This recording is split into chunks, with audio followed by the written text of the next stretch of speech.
लोकतन्त्र बलियो बनाउन पत्रकारिताले महत्त्वपूर्ण भूमिका खेल्नुपर्ने प्रधानमन्त्री शेरबहादुर देउबाको भनाई। सञ्चार माध्यमले सही सूचना दिनुपर्ने कांग्रेस महामन्त्री गगन कुमार थापाको धारणा। नेपाल श्रीलङ्काको बाटोमा नजाने सञ्चार तथा सूचना प्रविधि मन्त्री ज्ञानेन्द्र बहादुर कार्कीको ठोकुवा। प्रतिनिधि सभाबाट नागरिकता विधेयक बहुमतले पारित। नागरिकताका लागि 7 वर्षे प्रावधान हटाएकोमा एमालेको विरोध। चुनाव आउँदैछ भनेर सरकारले वृद्ध भत्ताका लागि 68 वर्षको उमेर हद बनाएको नेकपा एमालेका अध्यक्ष केपी शर्मा ओलीको दावी। अब देशको नेतृत्व माओवादीले गर्ने नेकपा माओवादी केन्द्रका अध्यक्ष पुष्पकमल दाहाल प्रचण्डको दावी। राजाको सम्बोधन ड्राफ्ट मैले गरेँ भनेर केपी ओलीले सरासर झुटो बोलेको नेपाली कांग्रेसका वरिष्ठ नेता रामचन्द्र पौडेलको भनाई। नेपाली कांग्रेसका संस्थापक तथा पूर्व सभापति बीपी कोइरालालाई नेपालको संसदले सम्झिनु पर्ने सांसद डाक्टर मिनेन्द्र रिजालको भनाई। राष्ट्रिय स्वतन्त्र पार्टीले पोखरामा आज भेला गर्दै रवि लामिछाने लगायतका नेताहरूले सम्बोधन गर्ने। चालु आर्थिक वर्ष 2079-80 को मौद्रिक नीति सार्वजनिक। बैंकको ब्याज दर बढाएर 8.5% पुर्याइयो। शेयर धितो कर्जामा सीमामा सामान्य हेरफेर के भयो हेरफेर यसको बारेमा पुरै जानकारी। बैंकहरूले राष्ट्र बैंकबाट लिने ऋणको ब्याज दर बढ्यो। अहिलेको अवस्थामा के आयात गर्ने नगर्ने भन्ने अधिकार सरकार र राष्ट्र बैंकको रहेको नेपाल उद्योग वाणिज्य महासंघका अध्यक्ष शेखर गोल्छाको भनाई। निर्माण सम्पन्न नभएसम्म आयोजना प्रमुखहरू परिवर्तन गर्नु नहुने सांसद शेखर कुमार सिंहको भनाई। स्वास्थ्य बीमा कार्यक्रममा देखिएको समस्या तत्काल समाधान गर्न सरकारलाई समितिको निर्देशन। गएको 24 घण्टामा नेपालमा थप 456 जनामा कोरोना भाइरसको संक्रमण पुष्टि। महोत्तरीमा हत्या आरोपमा 7 वर्ष जेल बसेर छुटेपछि रामनाथ दास फेरि हत्याको अभियोगमा पुनः पक्राउ परे। मुटुको शल्यक्रियाका लागि तत्काल अक्सिजनेटर उपलब्ध गराउन सरकारलाई निर्देशन। शेयर बजार 27 अङ्कले घट्यो। ओमानले 200 भन्दा बढी प्रकारका काममा आप्रवासी श्रमिक भर्ती नगर्ने। साफ अन्डर-20 पुरुष फुटबल च्याम्पियनसिपमा सहभागी जनाउने नेपाली युवा टोलीको विदाई। कुमार थापा महिला टोलीको प्रशिक्षकमा नियुक्त। र समाचार पार्टी हेल्थ टिप्स अन्तर्गत आज हामी पेटमा जुका लाग्नबाट कसरी जोगिने भन्ने विषयवस्तुमा जानकारी दिनेछौँ। हामीलाई अन्तिमसम्म हेर्नुहोला। दर्शक महानुभाव नमस्कार। समाचारपाटी.com को न्यूज बुलेटिनमा यहाँलाई हार्दिक स्वागत छ। म प्रहलाद चन्द्र घिमिरे सदाको झैं आज पनि हामी उपस्थित भएका छौं। आजका महत्त्वपूर्ण समाचार ब्रेकिङ न्यूज अपडेट आज दिनभर कहाँ के हुँदैछ सम्पूर्ण जानकारीहरू लिएर उपस्थित भएका छौं। समग्र रूपमा तपाईलाई काम लाग्ने हेर्नै पर्ने समाचारहरू रहन्छन्। समाचारको अन्त्यमा समाचार पार्टी हेल्थ टिप्स समेत रहन्छ। हामीलाई कहाँबाट हेर्दै हुनुहुन्छ अनि कस्तो लाग्दैछ ती कुराहरू तलको कमेन्ट बक्समा कमेन्ट गर्नुहोला। दैनिक रूपमा हेर्नुहुन्छ भने रेगुलर भनेर लेख्नुहोला। आज पहिलोचोटि हो भने फर्स्ट टाइम भनेर लेखिदिनु होला। अहिलेसम्म तपाईले हामीलाई सब्स्क्राइब गर्नु भएको छैन भने कृपया सब्स्क्राइब गर्नुहोस् अनि नजिकै आउने बेल आइकनलाई क्लिक गर्नुहोला। पलपलको न्यूज अपडेटका लागि तपाईले अहिलेसम्म हामीलाई सब्स्क्राइब गर्नु भएको छैन भने कृपया सब्स्क्राइब गर्नुहोस् अनि नजिकै आउने बेल आइकनलाई क्लिक गर्नुहोला। हाम्रो मेहनतका लागि यो भिडियोमा एउटा लाइक भने अवश्य गर्नुहोला। आउनुहोस् दर्शक महानुभाव आजका महत्त्वपूर्ण समाचारहरू सुरु गरौँ। लोकतन्त्र बलियो बनाउन पत्रकारिताले महत्त्वपूर्ण भूमिका खेल्नुपर्ने प्रधानमन्त्री शेरबहादुर देउबाको भनाइको प्रसङ्गबाट। प्रधानमन्त्री शेरबहादुर देउबाले लोकतन्त्रलाई बलियो बनाउन पत्रकारिता क्षेत्रले महत्त्वपूर्ण भूमिका खेल्न आवश्यक रहेको बताउनुभयो। हेटौडामा आयोजित नेपाल प्रेस युनियनको 9औं महाधिवेशनलाई सम्बोधन गर्दै प्रधानमन्त्री देउबाले यस्तो बताउनु भएको हो। उहाँले आधुनिक प्रविधिको विकाससँगै सञ्चार माध्यमले आफूलाई निरन्तर परिमार्जन गर्दै जानुपर्ने अवस्था आएको बताउनुभयो। उहाँले नागरिकमा सूचना फैल्याउने काम पत्रकारिता क्षेत्रले गरिरहेपछि मिथ्या सूचनाको जोखिम बढिरहेकाले संवेदनशील उत्तरदायी भएर अगाडि बढ्नुपर्ने आवश्यकता रहेको बताउनुभयो। प्रधानमन्त्री देउबाले प्रमाणमा आधारित सत्य तथ्य सूचना प्रवाह गरी लोकतन्त्रलाई बलियो बनाउन सञ्चार माध्यमको आवश्यकता रहेको बताउनु भएको छ। नेपाली कांग्रेसका महामन्त्री गगन कुमार थापाले नागरिकता विधेयकका बारेमा सही सूचना प्रकाशन गर्न सञ्चार माध्यमहरूसँग आग्रह गर्नुभएको छ। हेटौडामा आयोजित नेपाल प्रेस युनियनको 9औं महाधिवेशनलाई सम्बोधन गर्दै महामन्त्री थापाले सञ्चार माध्यमले दिएका सूचनाका आधारमा नै जनताले आफ्नो मूल्याङ्कन गर्ने भएकाले सही सूचना सम्प्रेषण गर्न आग्रह गर्नुभएको हो।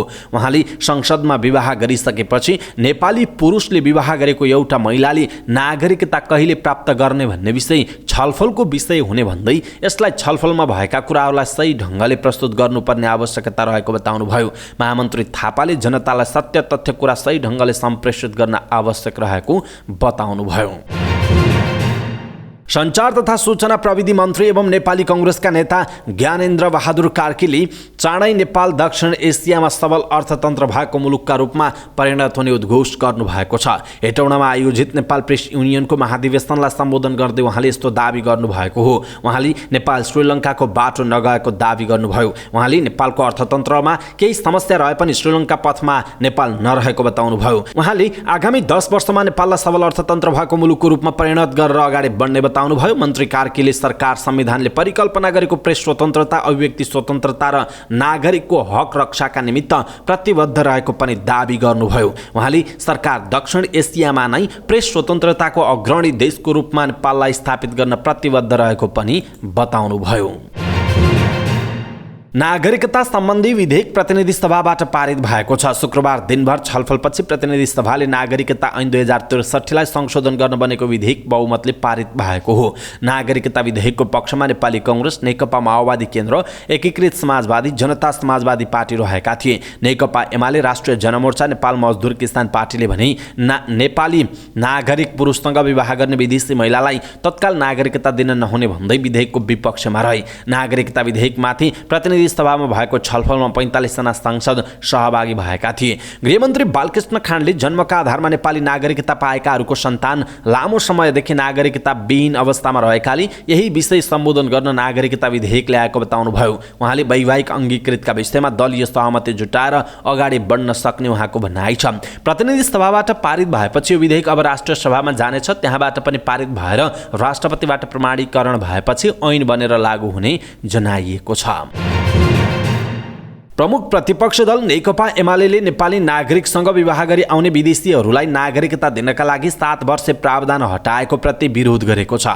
शुक्रबार प्रतिनिधि सभा बैठकमा नेपाल नागरिकता पहिलो संशोधन विधेयक 2079 माथिको दफावार छलफलको क्रममा संशोधन प्रस्ताव राख्दै एमाले सांसदहरूले नेपाली पुरुषसँग विवाह गर्ने विदेशी महिलालाई नागरिकता दिन 7 वर्ष प्रावधान राख्नुपर्नेमा जोड दिएका हुन्। एमाले सांसद खगराज अधिकारीले नेपाली पुरुषसँग विदेशी महिलाले विवाह गर्दा अन्य सबै अधिकार पाउने तर नागरिकताको पूर्ण अधिकार भने 7 वर्षपछि मात्र पाउने व्यवस्था गर्न माग गर्नुभयो।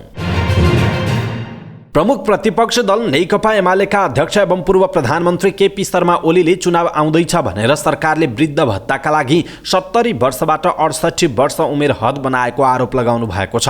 पार्टीको नीति तथा अनुसन्धान प्रतिष्ठानले काठमाडौँमा आयोजना गरेको एक कार्यक्रममा बोल्दै अध्यक्ष ओलीले वृद्ध भत्ता पाउन सरकारले 2 वर्ष उमेर घटाएर 68 वर्ष राख्नु चुनाव बाहेक अन्य कुनै कारण नभएको बताउनुभयो। उहाँले सो सम्बन्धमा त्यसबाहेक अन्य कुनै लजिक छ भनी सरकारलाई प्रश्न समेत गर्नुभयो। उहाँले कांग्रेस नेतृत्वको विगतका सरकारहरूप्रति संकेत गर्दै मुलुकको उद्योग धन्दा निजी क्षेत्रलाई कौडीको मूल्यमा बेचेर राष्ट्रलाई कंगाल बनाएको पनि दोहोर्याउनुभयो। ओलीले आफू नेतृत्वको अघिल्लो सरकारले निजी क्षेत्रलाई साथ लिएर कृषि क्षेत्रको उत्पादन वृद्धि र राष्ट्रिय उद्योगहरूको प्रवर्धनलाई बढावा दिने नीति लिएको बताउनुभयो। नेकपा माओवादी केन्द्रका अध्यक्ष एवं पूर्व प्रधानमन्त्री पुष्पकमल दाहाल प्रचण्डले आगामी निर्वाचनबाट देशको नेतृत्व नेकपा माओवादी केन्द्रले गर्ने दावी गर्नुभएको छ। पार्टी केन्द्रीय कार्यालय पेरिस टाढामा भएको पार्टी समायोजन, ध्रुवीकरण तथा पार्टी प्रवेश कार्यक्रममा बोल्दै उहाँले यस्तो बताउनु भएको हो।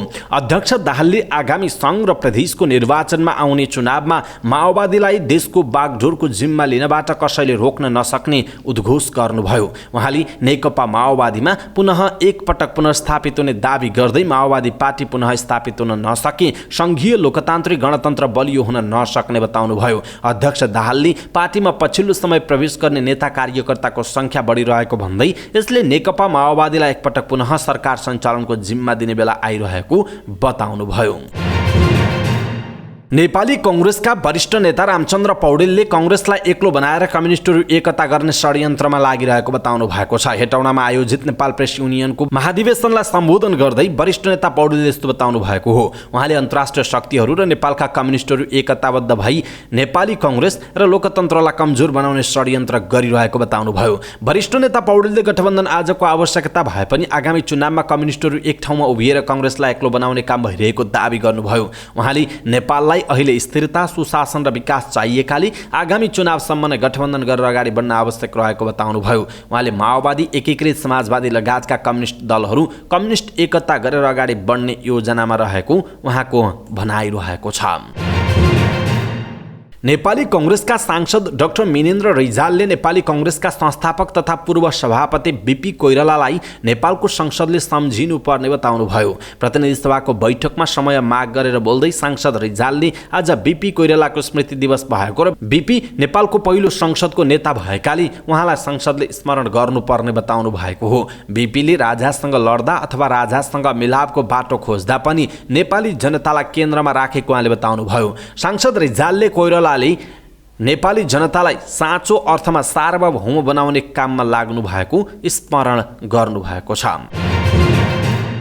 राष्ट्रिय स्वतन्त्र पार्टीको गण्डकी प्रदेश भेला आज पोखरामा हुँदैछ। पोखराको न्युरोड स्थित पोखरा सभागृहमा आज 11:30 बजी राष्ट्रिय स्वतन्त्र पार्टीले गण्डकी प्रदेशको भेला आयोजना गरेको छ। हामी विकल्प होइन संकल्पसहित आएका छौँ। केही आफ्ना कुरा भन्न र धेरै तपाईँका कुरा सुन्न हामी गण्डकी भेलाका लागि पोखरा आउँदैछौँ। साउन 7 गते शनिबार 11:30 बजे पोखरा सभागृहमा भेटौँ भन्दै राष्ट्रिय स्वतन्त्र पार्टीका सभापति रवि लामिछानेले आफ्नो फेसबुकमा लेखेका छन्। यसैबीच राष्ट्रिय स्वतन्त्र पार्टीको गण्डकी प्रदेशको भेलालाई सभापति रवि लामिछाने सहित विभिन्न केन्द्रीय नेतृत्वले सम्बोधन गर्ने जनाइएको छ। नेपाल राष्ट्र बैंकले बैंकको ब्याज दरलाई बढाएर 8.5% पुर्याएको छ। शुक्रबार चालु आर्थिक वर्ष 2079-80 को मौद्रिक नीति सार्वजनिक गर्दै राष्ट्र बैंकका गभर्नर महाप्रसाद अधिकारीले यस्तो बताउनु भएको हो। राष्ट्र बैंकले 7% मा रहेको बैंकको ब्याज दरलाई बढाएर 8.5% पुर्याएको हो। यो सँगै बैंकहरू बीच एक आपसमा हुने कारोबारको दर बढ्नेछ। राष्ट्र बैंकले चालु आर्थिक वर्षमा अनिवार्य नगद मौजदात CRR को सीमा 3% बाट बढाएर 4% कायम गरेको छ। अब बैंकहरूले निक्षेपको 4% रकम अनिवार्य रूपमा मौजदात राख्नुपर्नेछ। वैधानिक तरलता अनुपात SLR को सीमा समेत बढेको छ। राष्ट्र बैंकले पुस मसान्तभित्र वाणिज्य बैंकले 12%, विकास बैंकले 10% SLR राख्नुपर्ने व्यवस्था गरेको हो। नेपाल राष्ट्र बैंकले 2 थरी ब्याज दरको व्यवस्था गरेको छ। मौद्रिक नीति मार्फत कृषि र उद्योगलाई प्रोत्साहन गर्न 2 थरी ब्याजको व्यवस्था गरिएको हो। बढ्दो आयातलाई निरुत्साहित गर्न पुँजीगत वस्तु बाहेकको आयात गर्दा नै ब्याज दर 2 थरी हुनेछ। LC खोल्दा नै पुँजीगत वस्तुका लागि ब्याज दर कम हुने व्यवस्था गरिनेछ भने अन्य वस्तु आयातमा ब्याज दर उच्च हुनेछ। पछिल्लो समय अत्यावश्यक मानिएका खाद्यान्न र कतिपय अनावश्यक वस्तुको पनि आयात बढेको भन्दै त्यसलाई निरुत्साहित गर्न पुँजीगत वस्तुको आयात र अन्य वस्तुको आयातमा कम्तीमा 2% बिन्दुले ब्याज फरक हुने व्यवस्था मौद्रिक नीति मार्फत गरिएको जनाइएको छ। नेपाल राष्ट्र बैंकले शेयर धितो कर्जामा सीमामा सामान्य हेरफेर गरेको छ। राष्ट्र बैंकका गभर्नर महाप्रसाद अधिकारीले यसअघि कायम शेयर धितो कर्जामा गरिएको 4/12 को सीमामा सामान्य हेरफेर गर्दै 12 करोड मात्रै कायम गरिएको बताउनुभयो। उहाँले यसअघि शेयर धितो राखेर एउटा संस्थाबाट 4 करोड र समग्र संस्थाबाट अधिकतम 12 करोड रुपैयाँ ऋण पाइनेमा त्यसलाई संशोधन गर्दै एउटा वा समग्र संस्थाबाट अधिकतम 12 करोड ऋण पाइने व्यवस्था गरिएको बताउनुभयो। मौद्रिक नीतिले शेयर कर्जा नीति परिवर्तन गरेर केही राहत दिएको छ। शेयर धितो कर्जामा एउटा बैंकबाट 4 करोड मात्र ऋण लिन पाउने सीमा खारेज गरेको छ। अब समग्रमा 12 करोडको सीमा मात्र लागू हुने भएको छ। 25 लाखसम्मको सीमामा जोखिम भार 100% र त्यसभन्दा माथिमा 150% कायम गरेको छ। मर्जर तथा एक्विजिसनमा जाँदा शेयर कारोबार रोक्का राखिने व्यवस्था खारेज गरिएको जनाइएको छ। नेपाल राष्ट्र बैंकले बैंकको ब्याज दरलाई बढाएर 8.5% पुर्याएको छ। चालु आर्थिक वर्ष 2079-80 को मौद्रिक नीति सार्वजनिक गर्दै राष्ट्र बैंकका गभर्नर महाप्रसाद अधिकारीले यस्तो बताउनुभयो। राष्ट्र बैंकले 7% मा रहेको बैंकको ब्याज दरलाई बढाएर 8.5% पुर्याएको हो। यो सँगै बैंकहरू बीच एक आपसमा हुने कारोबारको दर बढ्नेछ। राष्ट्र बैंकले चालु आर्थिक वर्षमा अनिवार्य नगद मौजदात CRR को सीमा 3% बाट बढाएर 4% समेत कायम गरेको जनाइएको छ। नेपाल उद्योग वाणिज्य महासङ्घका अध्यक्ष शेखर गोल्छाले अर्थतन्त्र सङ्कटमा रहेका बेलामा आयात गर्ने नगर्ने भन्ने अधिकार नेपाल सरकार र राष्ट्र बैङ्कको भएको बताउनु भएको छ। नेकपा एमालेको नीति तथा अनुसन्धान प्रतिष्ठानको उद्घाटन तथा अन्तर्क्रिया कार्यक्रममा बोल्दै अध्यक्ष गोल्छाले अहिलेको अवस्थामा के आयात गर्न हुन्छ र के गर्न हुँदैन भन्ने विषय निजी क्षेत्रको सरोकारको विषय नभएको बताउनु भएको हो। उहाँले अहिले सरकारको भुक्तानी सन्तुलन बैंकिङ तरलता के भइरहेको छ, यो समयमा के आयात गर्न हुन्छ के आयात गर्न हुन्न भन्ने कुरा निजी क्षेत्रको सरोकारको विषय नभएर राष्ट्र बैंक र सरकारको भएको बताउनुभयो। उहाँले निजी क्षेत्र स्वभावैले नाफामुखीमा विश्वास गर्ने कुरा अस्वीकार गर्न नसक्ने बताउनुभयो। अध्यक्ष गोल्छाले निजी क्षेत्रले उत्पादन क्षेत्रमा लगानी गर्न नसक्नु कस्ट अफ डुइङ अत्याधिक हुनु रहेको दाबी गर्नुभएको छ। उहाँले जबसम्म कस्ट अफ डुइङ बिजनेस नघटेसम्म उत्पादन क्षेत्रमा लगानी नबढ्ने पनि जिकिर गर्नुभएको छ। संसदीय समितिका सांसदहरूले राष्ट्रिय गौरवका योजना समयमै सक्न निर्माण सम्पन्न नभएसम्ममा आयोजना प्रमुख परिवर्तन गर्न नपाउने व्यवस्था गर्नुपर्ने बताएका छन्। राष्ट्रिय सभा अन्तर्गतको राष्ट्रिय सरोकार तथा समन्वय समितिले राष्ट्रिय गौरवका आयोजना र विद्युत प्रसारण लाइनको निर्माण कार्यको अवस्था विषय छलफलमा बोल्दै सांसदहरूले यस्तो बताएका हुन्। राष्ट्रिय गौरवका आयोजना घोषणा गर्ने तर सरकार परिवर्तन वा अन्य बहानामा आयोजना प्रमुख परिवर्तन गर्दा समयमा नै आयोजना सम्पन्न नभएको सांसदहरूको भनाइरहेको छ। सांसदहरूले राष्ट्रिय गौरवका आयोजनामा निर्माणको लागि छुट्टै ऐन बनाएर आयोजना निर्माण सम्पन्न नभएसम्म आयोजना प्रमुख कायम रहने व्यवस्था गर्न माग गरेका छन्। बैठकमा बोल्दै राष्ट्रिय सभाका सांसद शेखर कुमार सिंहले राष्ट्रिय आयोजना तोकिएका आयोजनाहरूमा के गर्न पाउने भनेर मापदण्ड तोक्नुपर्ने उहाँको भनाइरहेको छ। संसदीय समितिले स्वास्थ्य बीमा कार्यक्रममा देखिएको समस्या तत्काल हल गर्न सरकारलाई निर्देशन दिएको छ।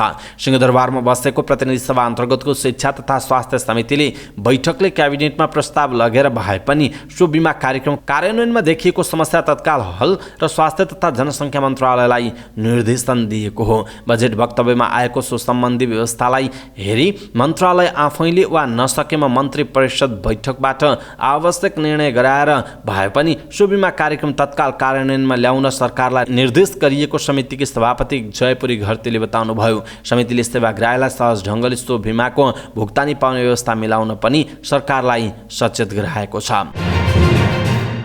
गएको 24 घण्टामा नेपालमा थप 456 जनामा कोरोना भाइरस कोभिड-19 को संक्रमण पुष्टि भएको छ। स्वास्थ्य तथा जनसङ्ख्या मन्त्रालयका अनुसार 3838 परीक्षणमा 456 जनामा संक्रमण पुष्टि भएको हो। 2168 पीसीआर परीक्षणमा 384 र 1670 एन्टिजेन परीक्षणमा 72 जना संक्रमण पुष्टि भएको मन्त्रालयले जनाएको छ। गएको 24 घण्टामा 80 जना कोरोना संक्रमण मुक्त भएको बताइएको छ। देशभर कोरोना भाइरसको सक्रिय संक्रमितको संख्या 2841 पुगेको छ। संक्रमित मध्ये 2708 जना होम आइसोलेसनमा छन् भने 133 जना संस्थागत आइसोलेसनमा रहेका छन्। ती मध्ये 22 जना आइसोलेसनमा रहेको जनाइएको छ।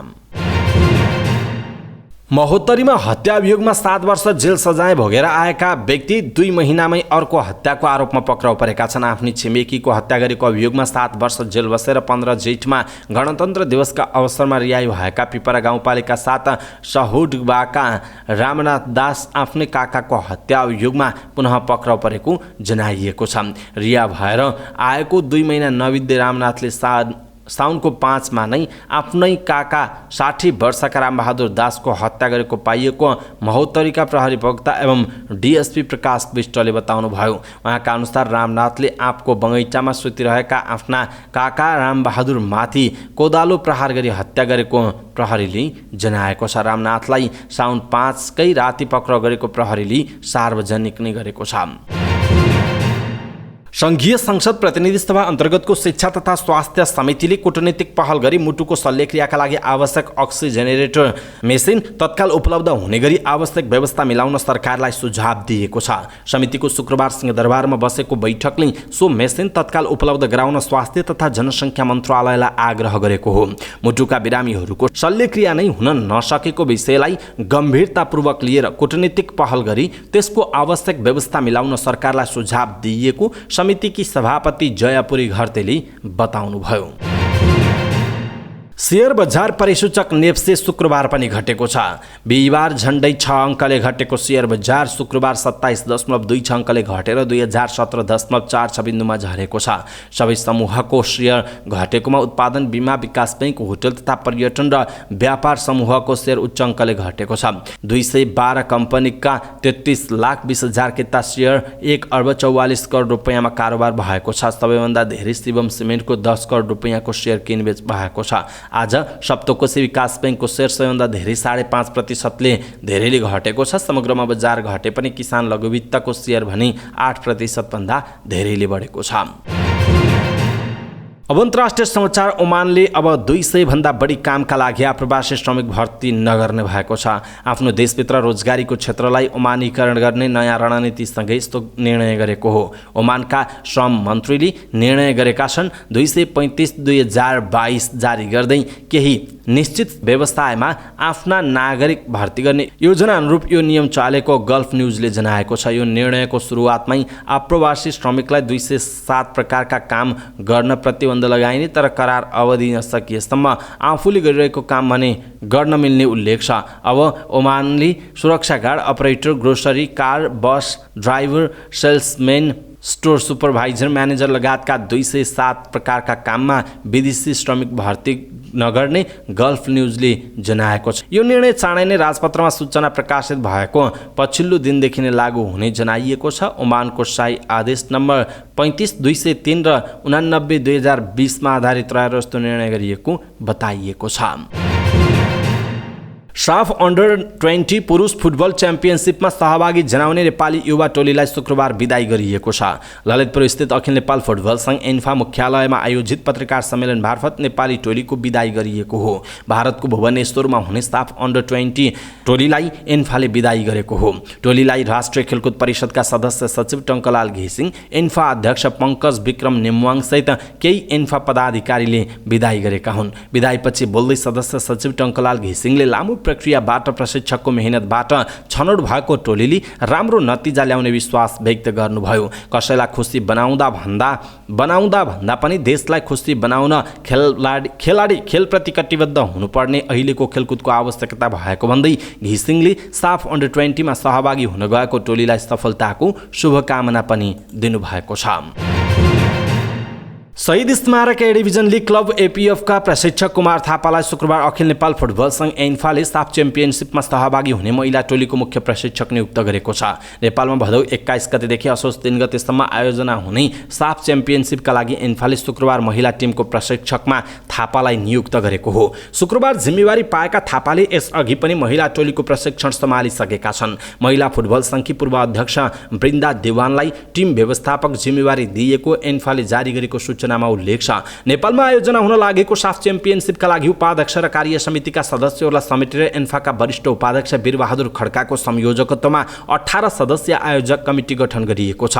यस्तै स्थान व्यवस्थापकमा रविन्द्र चन्द, स्थानीय संयोजकमा विजय घले र प्रतियोगिता सुरक्षा प्रमुखको रूपमा दिनेश व्यञ्जनकारलाई जिम्मेवारी दिइएको छ। त्यस्तै सञ्जीव शिल्पाकारलाई बजार व्यवस्थापन, ब्रोडकास्टिङ र प्रतियोगिताको डिजिटल अधिकार दिइएको जनाइएको छ।